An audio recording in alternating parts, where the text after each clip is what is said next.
Welcome in everybody to a new episode of the Crystal Basketball Podcast. I'm Ethan Fuller. Joining me from the Arkansas Student Lounge is Rashad Landers. Rashad, how are you doing today? I'm doing pretty good, man. How about you? I'm good because it's the best time of the year for me. That's NBA draft time. We got the draft a week out as of this recording, and we are going to do a rare NBA draft episode. Usually we look kind of a little bit farther down, college, high school. We've done a lot of high school coverage if you followed us. But we're going to focus on the NBA draft for the first part of this episode, at least. We're going to do a rapid fire NBA mock draft of the first 30 picks. There are a lot of podcasts out there that'll go a little bit more in depth. We've tried to make this a little bit more exciting because I'll time it. We get a minute to make our pick, quick explanation, pass it on to the next person. And we'll do this mock by what we think is going to happen, not by if we're the GM making the pick. So hopefully it looks a little bit like what you see on draft night. So that's the format for this rapid fire mock. Rashad, anything you want to clarify before we get started? It's a very interesting draft that has came out to play. We're seeing reports like LaMelo Ball tanking on purpose so he can slip to the Knicks, and so it's going to be very interesting to see what happens. Yeah, there's a lot of smoke in the NBA rumor mill right now. And in a week we'll know everything, but for now we're kind of wandering blindly. But let's get this started. Do you want to go first or second, and then we'll alternate? Um, I'll go second. You go second? Okay.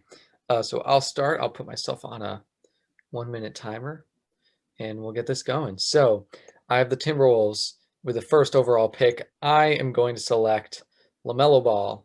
I think he's best player available in this class.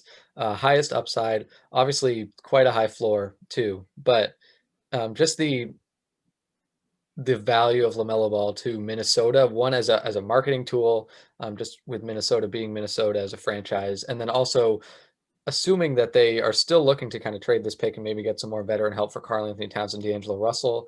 I I like what LaMelo brings. He probably brings a lot of value for what other rebuilding teams will want. So I think they're going to take LaMelo first. Yeah, I can actually agree with that. It might throw a lot of people off guard, but if you think about the trade value that he brings, and they don't necessarily need a point guard, I think exactly what you said would be the play. Yeah, I think he'll be kind of where they at least just most value, I think is what LaMelo's going to bring. We'll send it over, keep this moving. Golden State Warriors, Rashad, you are on the clock for Golden State. Yeah, with Golden State, I'm gonna keep my opinion and go with James Wiseman. I just think it's just too good to pass up. Honestly, the potential and just the need for a big man. Yeah, I agree with that. And I think Wiseman is interesting. I don't know if he's a perfect fit as far as the type of center the Warriors want, but he just is the best center. And obviously a lot of potential with him too, just his athleticism, his ability to potentially maybe stretch the floor if he works on that. And the Warriors have the kind of culture that they can take their time with a guy like him and try and squeeze all of his potential out. So I like that too. Um, Third pick, we'll go back to me. I'm with the Charlotte Hornets. And the Hornets are interesting because a lot of the rumors are that they want Wiseman badly, and they might have to trade up to do so. So we'll see if that ends up happening. But for now, in our mock, they're not going to get James Wiseman. I think this is a team that could reach on a guy like Onyeka Okongwu or Obi Toppin at 3. I would not be surprised if they did that. But I think the Hornets just need some type of exciting scorer. They don't have it right now. So for that reason, got to take Anthony Edwards. Another guy, very high ceiling, very low floor, with what his motor is and also what his physical tools are. There's a lot of potential boomer bust for him. But the Hornets have to swing on it. They just need someone like that to potentially give them a spark. So Anthony Edwards for me with Charlotte. Yeah, and I think that would be the only right pick for Charlotte. If the first two play out how we said it. So yeah, All right, you got the Chicago Bulls, and I'm really interested to see where you go with this. yeah. I think I go with I can't never pronounce his name, but the guy from Israel. Denny Avdia, The yeah. Yeah, I think they go with him. I hear a lot of people saying Okongwu and Toppin, but you already have Wendell Carter, Daniel Gafford. There's so many bigs they've drafted in the past. I think it's time to go with a guard or a small forward type guy.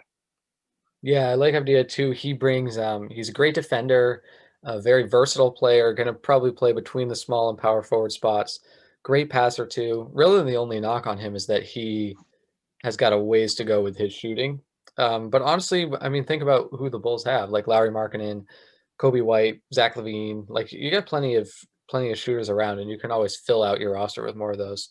So I like kind of drafting for defense with them. So I'd agree with that. Cleveland Cavaliers. I don't think this is the best pick they can make, but what I think they're going to do is take Obi Toppin, because they like to kind of draft best player, most exciting player available. They did that with Colin Sexton. They did that with Darius Garland. And I think Obi Toppin, what they'll see is, okay, maybe Tristan Thompson's not coming back. Maybe Kevin Love is going to get traded. Toppin at least is kind of an athletic four that's going to score a lot. And they really need defense. I just don't think that's the kind of play that the Cavs are going to make when you just need talent. And I think a lot of people are high on Obi Toppin, so I think he's going there. Yeah, and to top on what you said, I heard a lot of people say that Kevin Love has no trade value right now, and I think there was a report that Tristan Thompson actually wanted to finish his career out in Cleveland. Not sure about that. Whoever the source was Mm. probably have to confirm it. But I think if you take Obi Toppin and put him at the small forward position, I think he plays a great role in a starting lineup that could be Garland, Sexton, him, Love, and Thompson. A pretty decent lineup in my opinion. Yeah, we'll have to see where Toppin's interesting on the kind of position that he's going to play in the NBA. Six Atlanta Hawks, who are rumored to really be trying to trade this pick, but right now they have it. Who do you think they're going to take? I think they take Okongwu. He'll be the best available prospect at that time. And I think it'll be great pairing him with John Collins in that front court as well.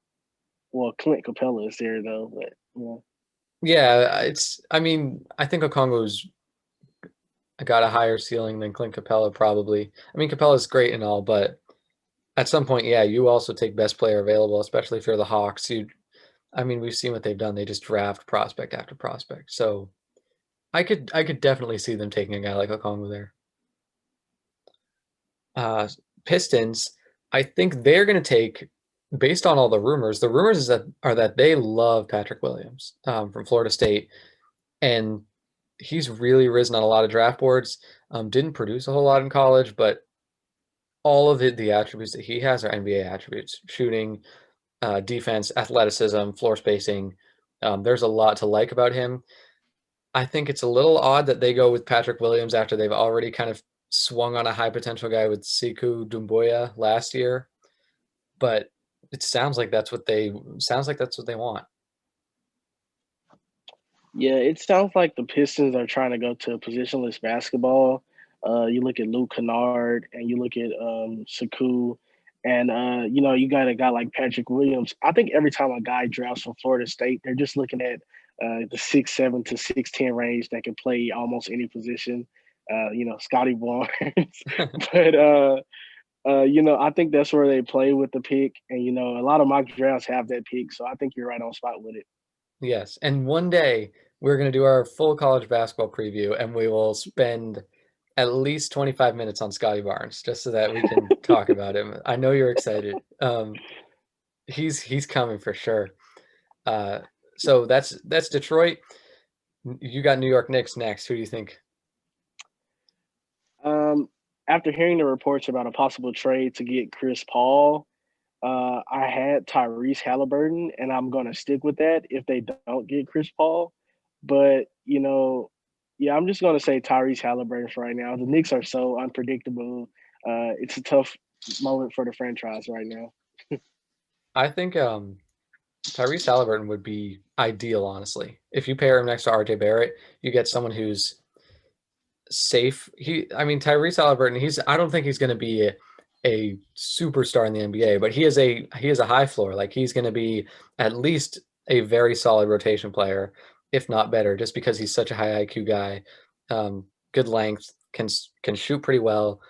Good passer, doesn't, but he also doesn't have to dominate the ball either. So that's like I think someone like him is going to help our take the weight off of RJ Barrett. So I definitely like that a lot.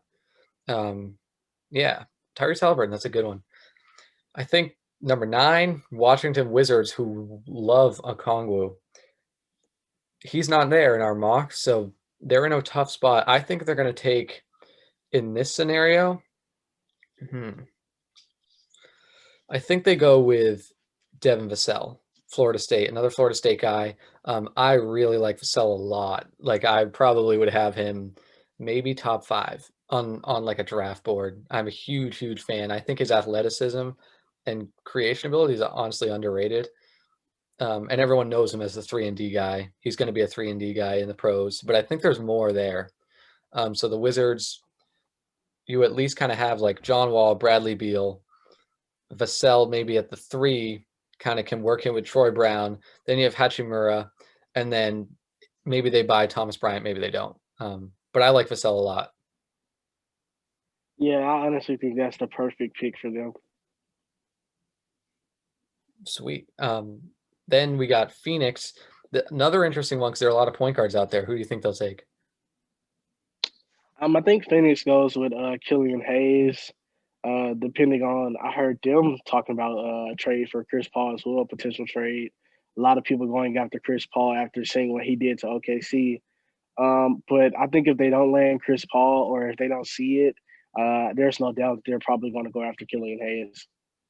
Killian Hayes, another guy who a lot of draft guys, Kevin O'Connor at the Ringer has him as the number 1 prospect in the draft. I'm not that high on him, but I'd probably put him around like top 5 too. It's such a weird year because boards look so different. But Killian Hayes, there's a lot of people really like him for his defense, his potential to be like a lead guard, and I think if you pair that with Devin Booker, that's exciting.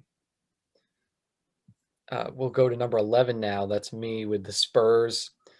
Surprised that this guy fell all the way to 11, honestly, but there weren't. This is a guy who could fall because it's a lot of weird fits. Spurs, I think they're going to take Isaac Okoro from Auburn, best defender in the class, I think bar none. I don't think there's really too much of a doubt there. Um, Not really a great creator on offense, definitely not a shooter yet, but he has said that it's getting better, and I think that's such a I mean, he's not Kawhi Leonard, obviously, but for the Spurs to kind of build around defense first guys and then squeeze more offense out of them, like they do with Dejounte Murray, like they did with Kawhi, I feel like he'd be such a classic Spurs type of player that they develop. Yeah, I think he's a Spurs type of player, but only thing I think that will shy the Spurs away from him is their previous draft picks like Keldon Johnson, who was more on the offensive side of Okoro. They tend to see like drafting these 6'5" to 6'7" guys. It's kind of haven't really got them nowhere so far. Kind of just developed into decent role players. But I think Okoro, I think it's a great pick for them. But it'll just be honestly interesting to see if they play that previous years factor into this pick. Yeah, that's true, and I mean, we saw Lonnie Walker really take a step. Keldon Johnson was doing pretty well in the G League, so that's interesting. It depends how big of a role they plan on those guys having in the rotation. So next, Sacramento, which is another team in a really weird place. What do you think they'll do? I think Sacramento takes Aaron Naismith. Um, with his injury, I think a lot of teams forgot how much of a scorer he was at Vanderbilt. Probably one of the best scorers in this draft class. You put a scorer like that in the backcourt with De'Aaron Fox and Bogdanovich, who's there as well. Not Bogdan, but Bojan. And I think that could be a potential NBA backcourt right there. Wow, I think that's an interesting pick. Do you think if they draft Naismith, that means they're moving on from Buddy Hield? I think they'll probably move Naismith to the 3, but there's a Okay. lot of teams that's interested in Buddy Hield right now to where I think they'll either, you know, if they're not looking to sign, maybe there's some type of trade or something that goes into it. So, who knows with free agency right now. Yeah, and that is really interesting. Free agency is going to be 2 days after the draft. That's going to be crazy. Um, I don't even know how to comprehend that yet. The Pelicans, interesting because I think a lot of teams have them taking Aaron Naismith, and he's off the board in this mock. So where do they go from here? I think they would probably take Sadiq Bey. Um, I'm not an extreme Sadiq Bey fan, but he is like he's going to shoot the ball well. I think he'll at least be a decent defender, although he's not really athletic at all. But he's going to be like solid. You know, he's going to have a place in the NBA. And first and foremost, the Pelicans need more shooting around Zion and Lonzo. And then secondly, they need some defense. So if Sadiq also can bring that to the table, that's great. So I think I don't know if he's the ideal pick for them, but I think, a good pick for them. Yeah, I think he's the safe pick for them. You're talking about a guy that's coming from Jay Wright's system. Of course, he's going to be mature. At 6'8", you could play him at multiple positions, probably 2 through 4. The shot is there. Like you said, it's not very athletic, but I think his IQ makes up for his athleticism a lot of times. Definitely. Celtics at 14, they have 3 first-round picks. Definitely won't keep them all, but what do you think they're doing at 14? Um, I think I'm going to go with Jalen Smith if they don't want to go get a big. Tice is great. Robert Williams, we saw development. We saw a lot of other guys, but Jalen Smith, it's kind of hard not to pass up when you can get a big with the potential like him in the draft, possibly instead of spending more money on one. Yeah, it's true, and I've heard a lot of good and bad things about Jalen Smith. He's an interesting one for me, because his whole thing is that he protects the rim and can shoot threes. Like a lot of potential to be a stretch five, which I think is like the ideal kind of big skill set you build around. But at the same time, people don't really think he's a good athlete. He's a little bit undersized for kind of today's center. Do you think he's going to take time to grow, or do you think he's a day one rotation guy? I think he's another grower. When you watch him as a McDonald's All American, they said in college, we thought he was going to go 1 year, but he ended up having to go two. He had to grow a little bit in Maryland, grow a little bit in high school. So I wouldn't be surprised if he has to grow a little bit at the next level as well. Okay. Yeah. And then 15, we got the Magic. Magic love to take athletic guys. I really think they got to move past taking athletic fours every single draft. So I think they're going to do that, and they're going to take another superstar athlete. They're going to take R.J. Hampton, in my opinion.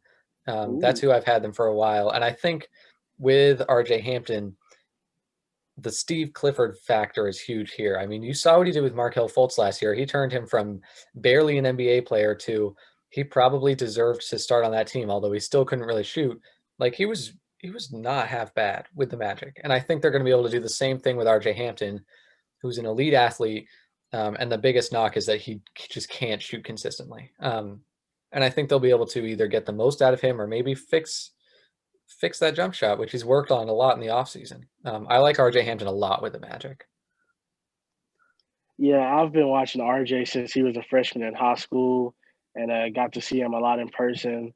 The energy is going to be there. Even though he's not a great shooter, he's going to score. So I can't go wrong with that pick for the Magic. Yes. All right. Sweet.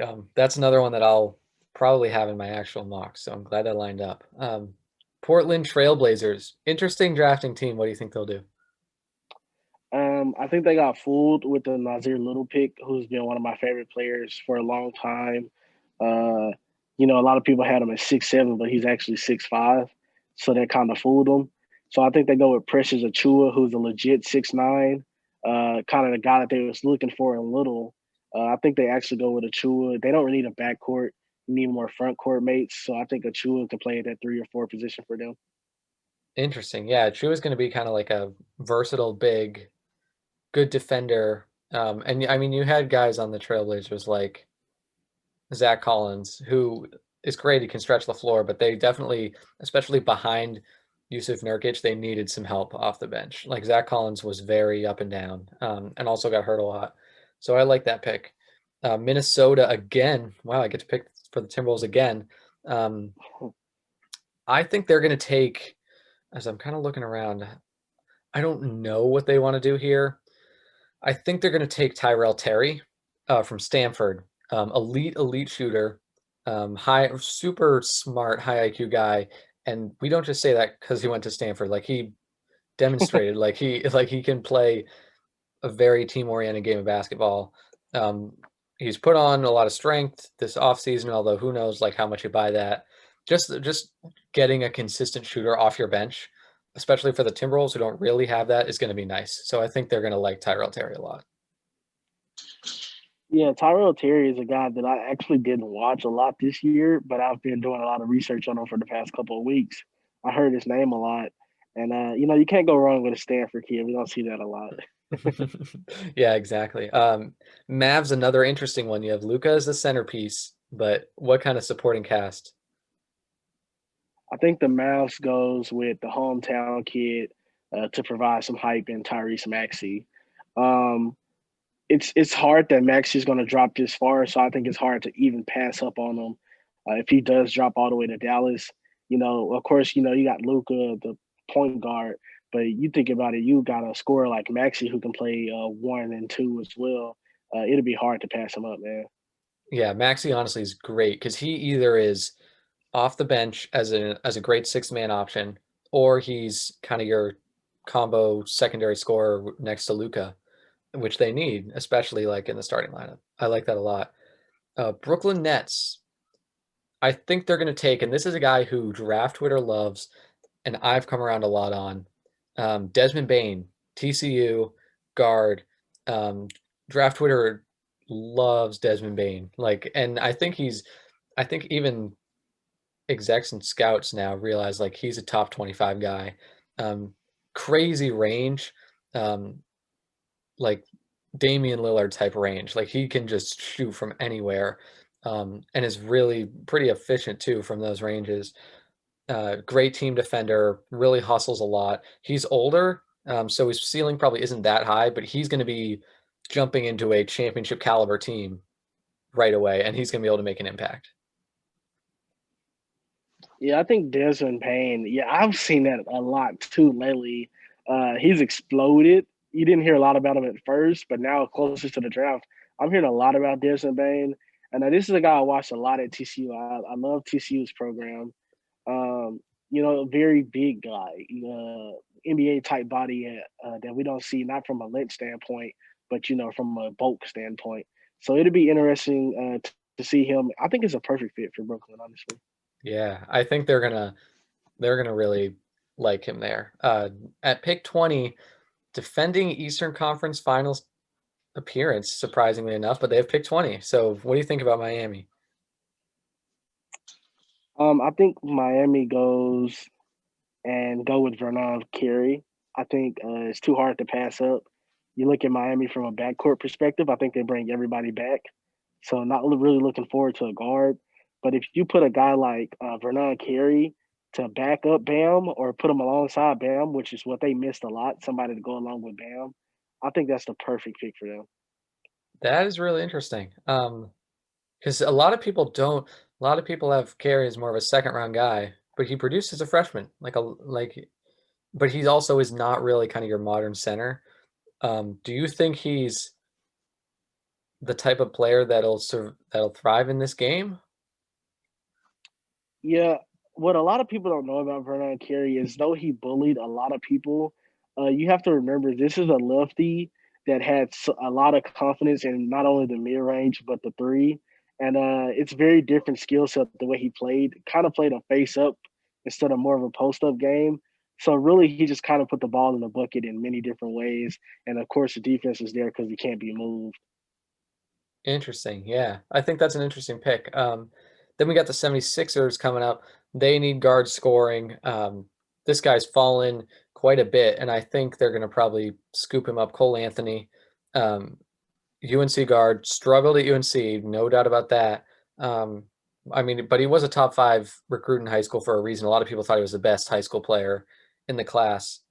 And I don't know if he has that superstar upside anymore, but he is a crafty scorer at all levels. And really, that's what the Sixers need at this point, whether it's off the bench or in kind of like a shooting combo guard position.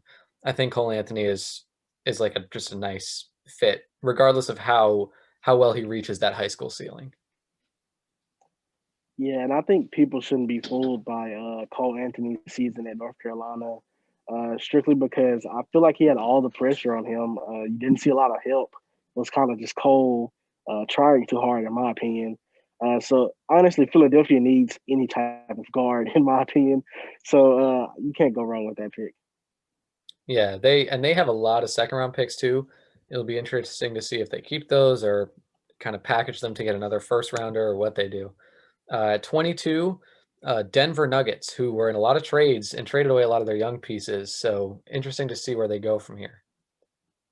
I think they go with another dark horse. They tend to draft the players that people like. And this is a guy that I like a lot, Jaden McDaniels. If you look at his game, you can play honestly 2 through 4, maybe 5 if you want to play small ball. But you're talking about a guy that's 6'10, 6'11, that literally offensive game is composed and nearly unmatched in the draft for his size. That's a really interesting one because the Nuggets, I mean, traditionally, they're not afraid to take flyers on guys. I mean, we've seen Michael Porter, we've seen Bol Bol, and those were kind of more injury related, but they were also kind of both of those guys had questions about their motor and about how much they were team players. And I feel like that's the big question with Jaden McDaniels is he going to consistently put in the effort to realize like the potential he has. So not I would not be surprised if Denver kind of went back to that mold. And that's a really interesting one. Yeah, and I think they're just trending towards that. If you look at Jeremy Grant, Bol, Jokic, the lineup where they started, like all 5 guys over 6'9" or something like that. When you look at things like that, it's just kind of a trend that you can see going on with the team. Yeah, that's a good point. At 23, we got the Utah Jazz. I've seen people think they don't need a point guard. I think they do. And I'm going to take someone that kind of fits Jazz culture. And I think someone that's supposed to go in the first round in most mocks, and that's Trey Jones from Duke. I think he is kind of gritty defense first, going to be able to handle the ball a lot, make the right play, very smart. It's lazy to compare him to Tyus, but I think there are a lot of similarities in the way that they kind of are methodical, do the right thing. I don't buy the scoring that he did at Duke that much, to be honest. Maybe that's me just kind of thinking about Tyus Jones too much, and maybe that's my bad. But I'm a little nervous about that. But either way, he's going to be kind of a steady presence, whether it's next to Donovan Mitchell, off the bench. That kind of emphasizes Utah's that they just kind of are very methodical and do the right thing. Yeah, I think you can't buy into the scoring as well. It's not just you. You got to look at who he played with, man. He was surrounded by players each year that could score. So his job was to be the leader of the team. And, you can't go wrong with drafting a leader. You look at a guy like Jalen Brunson at Dallas this year. I think it plays to that type of pick from Utah. Yeah, I agree. So 24, we got Milwaukee up next. They got a lot of depth, but there are holes for sure. What do you think they'll address? I'm going with the Malcolm Brogdon trend, and I'm going with a guy who can play point guard or shooting guard, Jemias Ramsey, who a lot of people don't know is actually from West Helena, Arkansas. A lot of they say he's from Okay, Texas, but he's actually from Arkansas, is what a lot of people don't know. And this is a kid who could score, but I think his motor and defensive intensity is unmatched, probably in this draft. Uh, he's a glue guy. It's honestly a Milwaukee fit for me. interesting. I think that's an interesting one because they if you kind of have him and Dante DiVincenzo, that's kind of a two-way scoring punch off the bench, which I think is interesting. Um, People are skeptical on how good of a shooter Ramsey really is, and they're skeptical about he's another guy who they're questioning his consistent effort. How do you feel about that? Um, his shooting is very streaky. It's not consistent. I do agree with that. The effort, I think his effort was down when you kind of look at certain Texas Tech games and they were kind of out of it as a whole as a team. I think Chris Beard lost his team a couple points this season. So I think it plays into that and not just Ramsey himself. Interesting. Okay. 25, the Thunder are going to get their guy. Apparently, they love this guy, and Draft Twitter loves this guy. I don't know how much. I know you're more focused on the college game, so I don't know how much you've seen this guy. Alexei Pokashevsky is a 7 foot kind of a wing that played in the Greek league, same league that Giannis played in, and is just a ridiculous shooter, passer, shot blocker.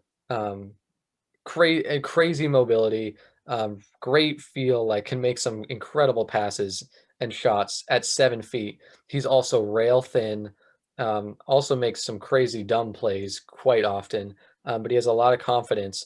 And for the Thunder, who look like they're kind of turning more towards a rebuild than playoffs, I think he's the kind of guy they love to swing on upside guys. I know they're more interested in the physical game, but I think Poku is someone who's risen a lot, and honestly, 25 is pretty low for where I thought he'd be picked. So I think Thunder get a steal at 25 with Poku. I think 25 is pretty high. I'm seeing a lot of second round just because of his build, like you said. I think he's 7 foot 190 maybe. Yeah. He's smaller than a lot of guards in the class. But you can't go wrong with upside guys. And I think the Thunder has a trend as well in drafting guys who just had a name in high school or just enormous upside. So I think that pick is very accurate if you're looking from a Thunder GM perspective. Yeah, well, let's just see how their development goes. They promoted the longtime G League coach to head coach today. So that's interesting. Celtics pick two. You're going to get to make all the Celtics picks. So here's their second one. Yeah, I actually don't know where to go with the Celtics on this one. I thought about Theo Maldon, a guy that we haven't talked about at all, that's basically slipped to where, our draft compared to mock drafts. Um, but I'm actually going to go with Tyler Bay from Colorado, a guy that I got to watch a little bit this year. Another Grant Williams type of pick, in my opinion. And we saw Grant Williams get a lot of clock. And you see guys like Semi Ojeleye, that 6'6" to 6'7" range. Mhm. I wouldn't be surprised if the Celtics take another one with him. Yeah, I think he would be such a classic Celtics guy. That's like hyper athletic, um, well built and strong, but very like he's a lot of Shemi Ojeleye type of guy who is like again well built, elite athlete. But how much is he really going to contribute to offense, and how much is he really going to help defensively? Shemi Ojeleye, he was a good defender, no doubt, but he wasn't someone where his defense warranted a spot in the rotation at the end of the day. Like he was kind of a matchup based defender. Um, so hopefully they get more out of Tyler Bay than they got out of Shemi Ojeleye. But I like that pick a lot. The Knicks, we get to go back to the Knicks. They're going to take. Oh man, I didn't realize. I don't think any of us picked Kyra Lewis. Lewis probably goes in like the lottery. Um, yeah, that was an interesting one who slipped. I guess they probably would take Kyra Lewis here, but I'm going to assume that he probably goes earlier. Um, and then I guess I would take. Let's see.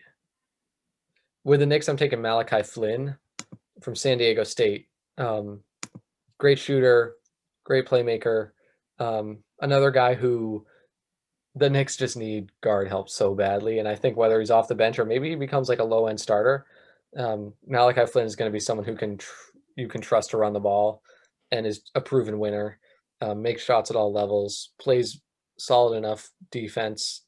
So I like Malachi Flynn for the Knicks. Yeah, you're talking about a guy that played 3 years of college ball, and we just saw what he did at San Diego State.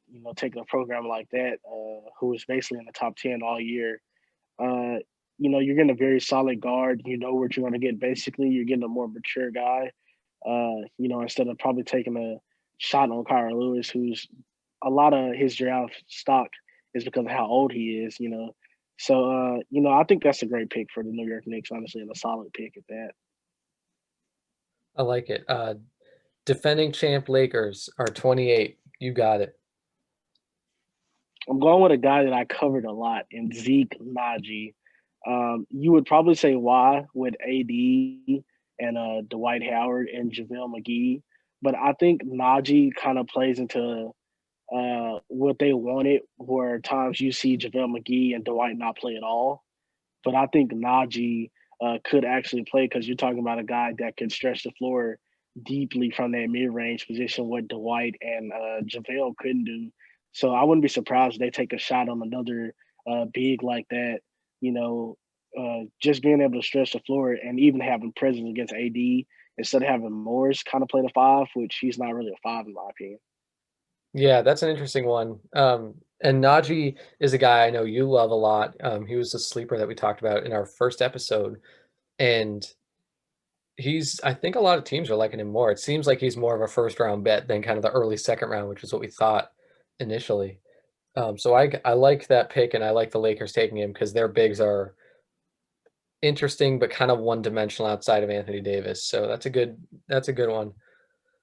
Toronto Raptors, they like the small, underrated guards, and I think they're going to need more, assuming that Fred VanVleet is gone.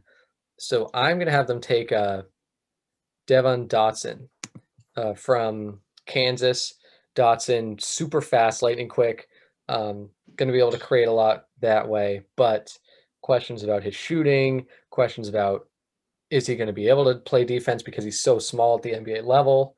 I think he's someone that the Raptors will like because there are a lot of similar questions about some of the guys they've taken in the past, and they've through development have helped them refute him. So I like Devin Dotson there. I think he's always been a guy that's had a chip on his shoulder. In high school, he was only like a top 30 kid. In college, he had to do 2 years instead of one. He always defeats the odds. I think that's the perfect pick, and he's a Raptors type guy. Just assuming where he did, what he did, to, even be mentioned in the NBA draft. Yeah, for sure. And then rounding it out, the Boston Celtics, third and final pick. What do you have them doing? I'm gonna go on a guy who was arguably this past season the best player going into college basketball, and he kind of lived up to the hype, and then kind of fell off and played as a you know better than average player. I'm gonna go with Jordan War from Louisville. Wow. Uh, he's not quite the Jalen Brown and Jason Tatum type guy, but if you think about it, he's another 6'7" guy who could score from all three levels, and he was able to play defense whenever he wanted to. Yeah, that's an interesting one. And the Celtics haven't been afraid to take guys who are more second round. A lot of people have Nor in the second round, but wouldn't be surprised if the Celtics did it just because his shooting is so prolific. And I think a lot of people, based on workouts and stuff, are higher on him than maybe draft Twitter is. So that's an interesting one. That kind of rounds out our mock. I think we hit a lot. Although we missed Kyra Lewis, he's probably going in like the mid lottery, and I think we just forgot about him. But otherwise, Yeah, we missed him and Theo Maldon. yeah, yeah, Dale Malinon is interesting. He's kind of Nico Mannion, I think we missed.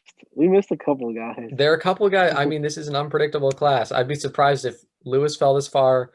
Maladon's probably going in the first round. Nico Mannion is has got a wide range from what I've heard. So we'll have to see where he goes. He's going to be an interesting one. And yeah, so that's our very rapid fire mock. I think we did that in under a half hour. Um, how do you feel about that? I think our draft is probably one of the most accurate ones you would see out. Will it play like that? There's honestly, I think no mock draft is perfect this year, and I think some of them may not even be close, even from the top sources. Just because this is an underrated deep draft of role players, so you never know where anybody could go.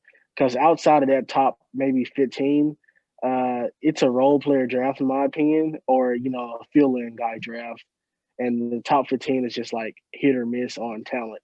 Agreed. Yeah, a lot of I would love to be a guy in the or a GM in the mid 20s because there's going to be so many options there without the pressure of like the top overall picks. So I like that a lot. That wraps up our draft portion. I don't know if we'll have another episode before the draft, but after the draft, we're going to do a lot of post-draft reaction, position rankings. Those will come out, and I think those will be interesting based off the teams that people go to. Um, yeah, so that's our draft content. We'll move now to the more recent college basketball news, which is the AP poll, top 25 released.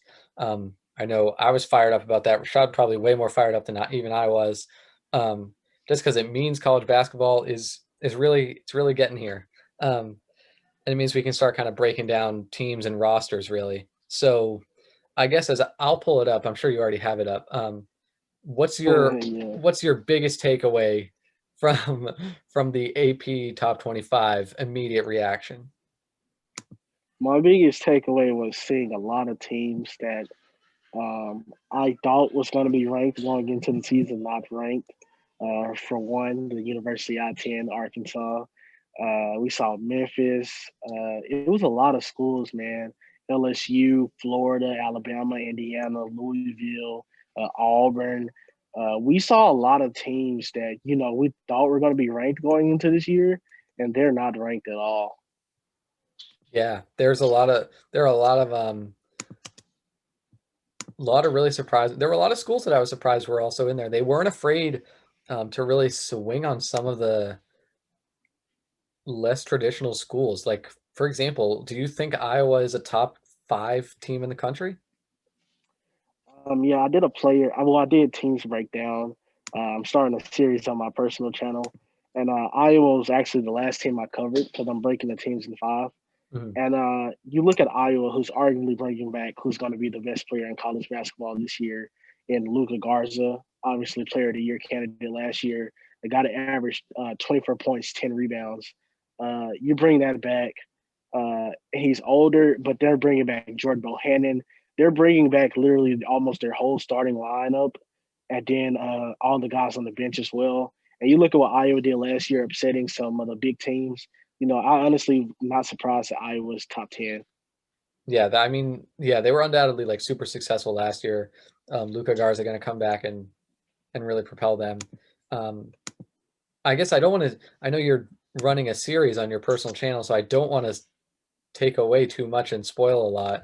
Um, is there a No, we team? can we can Okay, go, man, because the series on my channel is kind of what everybody knows. So it's not kind of just me saying how I feel, and I feel like on here I say how I feel. okay. Well, then I like it. How about tell me, as I'm looking here, we got a lot of freshman laden teams. We've got Duke at 9, Kentucky at 10. Tennessee's got a lot of good freshmen. They're at 12. Let's see, Arizona State at 18. Any of these teams that have a lot of Florida State 20, any of these teams with a lot of freshmen that you think will either surpass expectations or disappoint? Um, I think the Arizona State pick is a very interesting one, honestly. And I think it didn't play into the role of the freshman. I think it played into the role of Remy Martin and Alonzo Verge returning, two guys who averaged nearly about 15 points per game apiece. So you bring back your starting backcourt, then you're adding Josh Christopher along with that. I think they actually exceed at 18. And I'm not sure if he got the waiver or not, but if Luther Muhammad is able to get the waiver, man, Arizona State could be looking at top 10 all year. Wow, that's big time, especially for yeah, an Arizona State program that has been very up and down. I think that's a super interesting one. Next question for you that I have is of the teams, there are a lot of teams out here that got votes but didn't make the top 25. I'll list some of the ones that I think are the most intriguing. LSU got 146 votes but didn't crack the top 25. You mentioned Memphis, Alabama. I know you're an Indiana guy. Indiana got 48 votes. Um, Richmond got 40 votes. Auburn and UConn, I think, is another sleeper. Are there any of those teams that you think are going to just make everyone in the AP look silly? Uh, I think LSU, if you look at them, they're bringing in 10 new guys, man, 10 productive guys at that, and then bringing everybody back. So you can't complain. I think that's why they had so many votes. I think Memphis, they'll go along as well. Memphis, another team. DJ Jeffries came back this year. The recruiting class on top of that. Florida, Tyree Appleby, another Arkansas kid. A lot of people don't know about the transfer from Cleveland State, averaged around 18 points there. Wow. You put him with Scotty Lewis, who came back. Florida brought a lot of people back too. Uh, Bama, a team that some people had number one in the SEC coming in this year. Javon Quinterly over there. Um, Yeah, that's true. Indiana, Indiana brings back literally almost everyone, and Trace Jackson Davis is getting Player of the Year candidates in some categories. I think every team from those teams that I named, probably you could throw Louisville in there, but they're battling injuries already.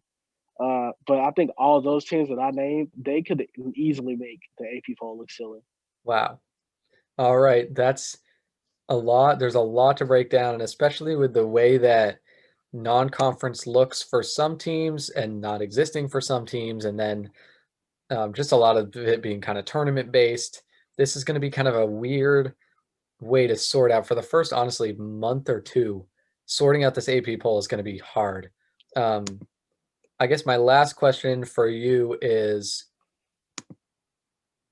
preliminary. I'm not going to say national champion because March Madness is obviously crazy.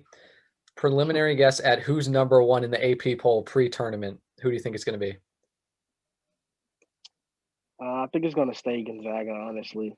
They're so good. They're Yeah. they're too consistent, man. Mark Few is too good of a coach. Uh, WCC, honestly, you got BYU, you got St. Mary's. Only competition. Surpass that. You go to a national level every year. They just do what they do. Jalen Suggs. Um, they're so good, man. They bring back people every year, and then they bring in these foreign guys that you've never heard of, who just ends up being an absolute stud. So I'm going to stay with Gonzaga. Okay. I think that's reasonable. I mean, they're always in the top five every year, it seems like at this point. And they're a really good program. So that's the college hoops poll. Um, I guess we'll turn last part of this podcast as we almost wrap this up. The Athletic published their 40 best high school players, regardless of class. This is Brian Bennett, who does a lot of the college hoops writing, does a little bit of high school too. It was interesting because they talked about how they hadn't published a 40-person ranking since April, and it's hard because there just hasn't been much basketball to really evaluate. But I definitely wanted to get your thoughts on this, Rashad, and especially now that we've gone through a lot of the top guys in the 2021 class, this is really interesting to think about. So number one, I'll give you the top five. Number one, no surprise, I feel like, even though we haven't talked about him that much, Imoni Bates, number one. I think he's generational.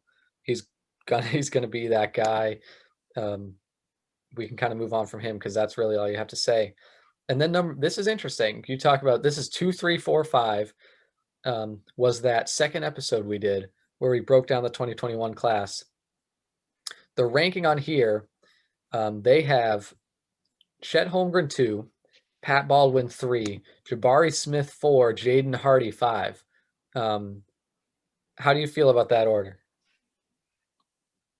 Um, After watching Chet play in that previous tournament that was held, I can't complain with that at all. Mhm. So Chet number two, and I'm putting actually Jaden Hardy above Pat Baldwin and Jabari Smith as Wow. well after what he did in that tournament, including I think a 40-point game.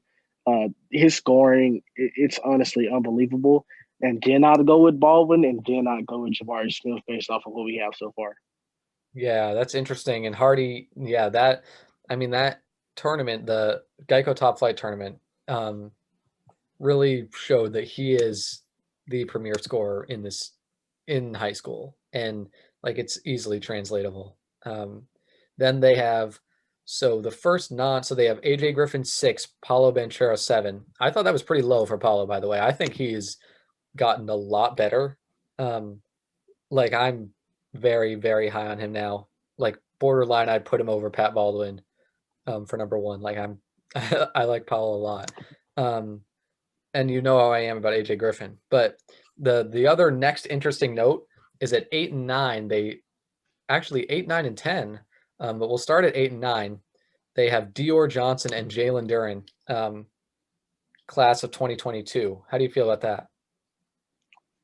Um, Payalo, honestly, I think he could go above guys in the last category that we just did. Yeah, Like you same. said, and I'm hearing a lot of I heard a lot of reports that he just killed Patrick Baldwin in the event played this summer. Just absolutely looked way better than him in that game aspect. But I'm Dior Johnson. No, just no, man. I don't Wow. even think he's probably top 25. If you're just going by every class, I just can't see it, man. He can't even stay at one high school, and now he's decommitted from Syracuse. His best production was probably at Mayfair and during AAU, where he has a lot of freedom. So we don't know what he looks like in a real system yet, and I'd say against real competition, uh, kind ofly. But Jalen Duren, I honestly can't believe that because he's getting a lot of hype and he deserves it. Honestly, you've seen a lot of Dwight Howard comparisons, and I kind of agree with him, but prime Dwight Howard at that. Wow. Yeah, I mean, that's big time. And Duran, I don't know too much about him, just that but what I've read is he's exciting. And Dior Johnson, yeah, I think there was a lot of hype because he committed so early. And it's an interesting kind of journey with him now that he's especially decommitted. As we kind of go down this, the next two I want to throw at you. So we talked about this off air, but a little bit more. DJ Wagner is the first sophomore. He's at 11.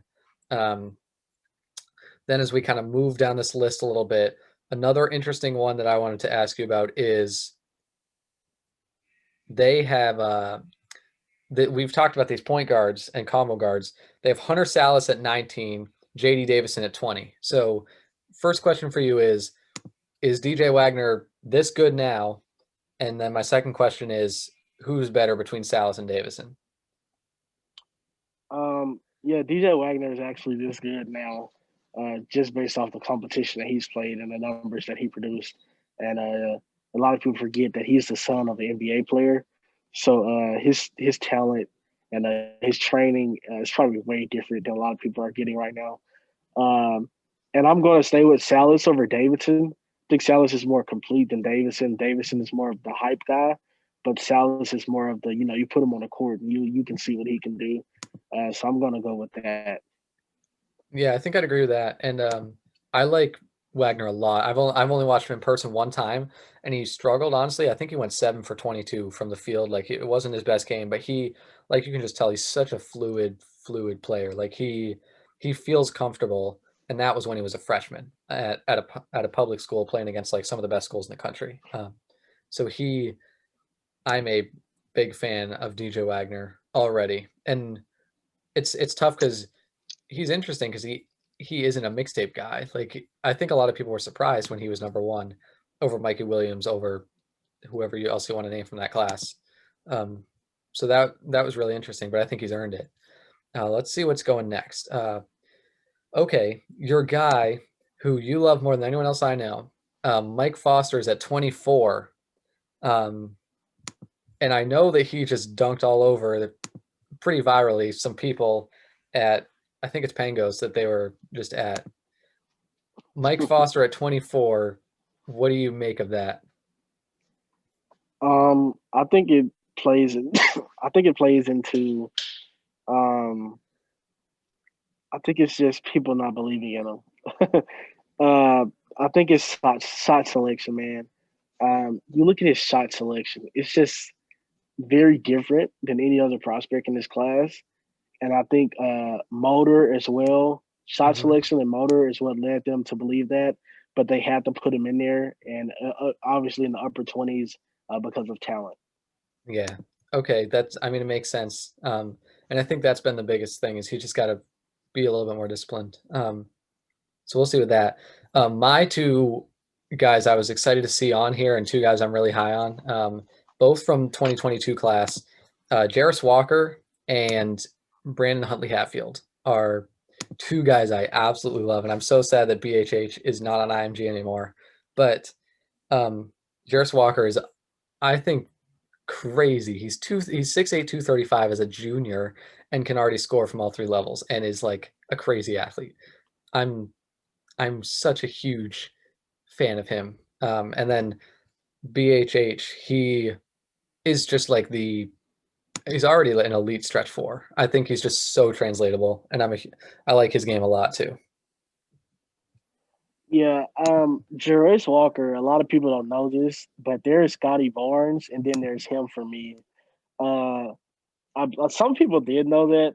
The reason I like him a lot is because his frame. When I saw him as a freshman at IMG, I was like, "Who is this kid?" And then I saw that he was like a wing type player. And actually, you just gave me a fact. I didn't know that he was actually 6'8" now. I thought he was still in that 6'6" range, but now that he's 6'8", he'll probably be on Scotty Barnes level for me in a minute. Yes, let's go. Let's hype him up. And then last, let's see, as I move through this, there were some guys who were lower than the hype that they've generated. And I was interested in them kind of being put down here. Mikey Williams was 31 and Sky Clark was 34. Um, Interesting because those guys are two kind of like classic mixtape guys. But here Bennett had them pretty low. Do you think that's warranted? They're a lot lower than number one in DJ Wagner. Yeah, I think I whoever what's his name again? Who does these? Brian Bennett, he's the athletics college writer. He does a lot of really good stuff. I like all his mid-major coverage because that's where I see BU get talked about. I like this guy a lot. I think me and him think very much alike. A lot of people who pay attention to me, they kind of that's probably the only thing they dislike about me is how much I talk bad about Mikey Williams. I wouldn't say it's talking bad. I would say it's being absolute truthful. And after watching that Geico tournament as well, a lot of people they contacted me and they said, "Oh, you were right." This is the first time we've seen Michael Williams play in events like that for school ball, and he was shooting. He scored points, but it was volume shooting, and it was very bad shot selection. And I think one game he had, I think, double digit turnovers. So a lot of people are starting to see, the Mikey Williams. It's good to be flashy, man, but you gotta be productive in a good way. And Scott Clark has always been interesting to me. I think he can score, but I don't think he really lives up to the hype that he gets. I think he's a little more uh, overrated in an aspect.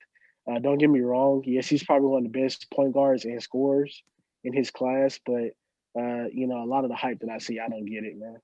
Yeah, so that's an interesting one. And I think yeah, the top flight invitational with Mikey Williams was interesting because I mean, he scored a lot and he had a lot of really crafty finishes, but there were a lot of times where you're just like, oh, like why did you force that? Why did you make that decision? So maybe I mean he is only a sophomore. Like there's a lot of time for him to kind of come into his own as far as understanding the game.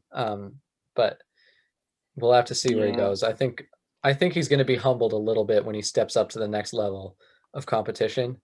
And then we'll see where he goes from there. yeah, and although my school we're having basically the red and white game and dunk contest and all that tomorrow.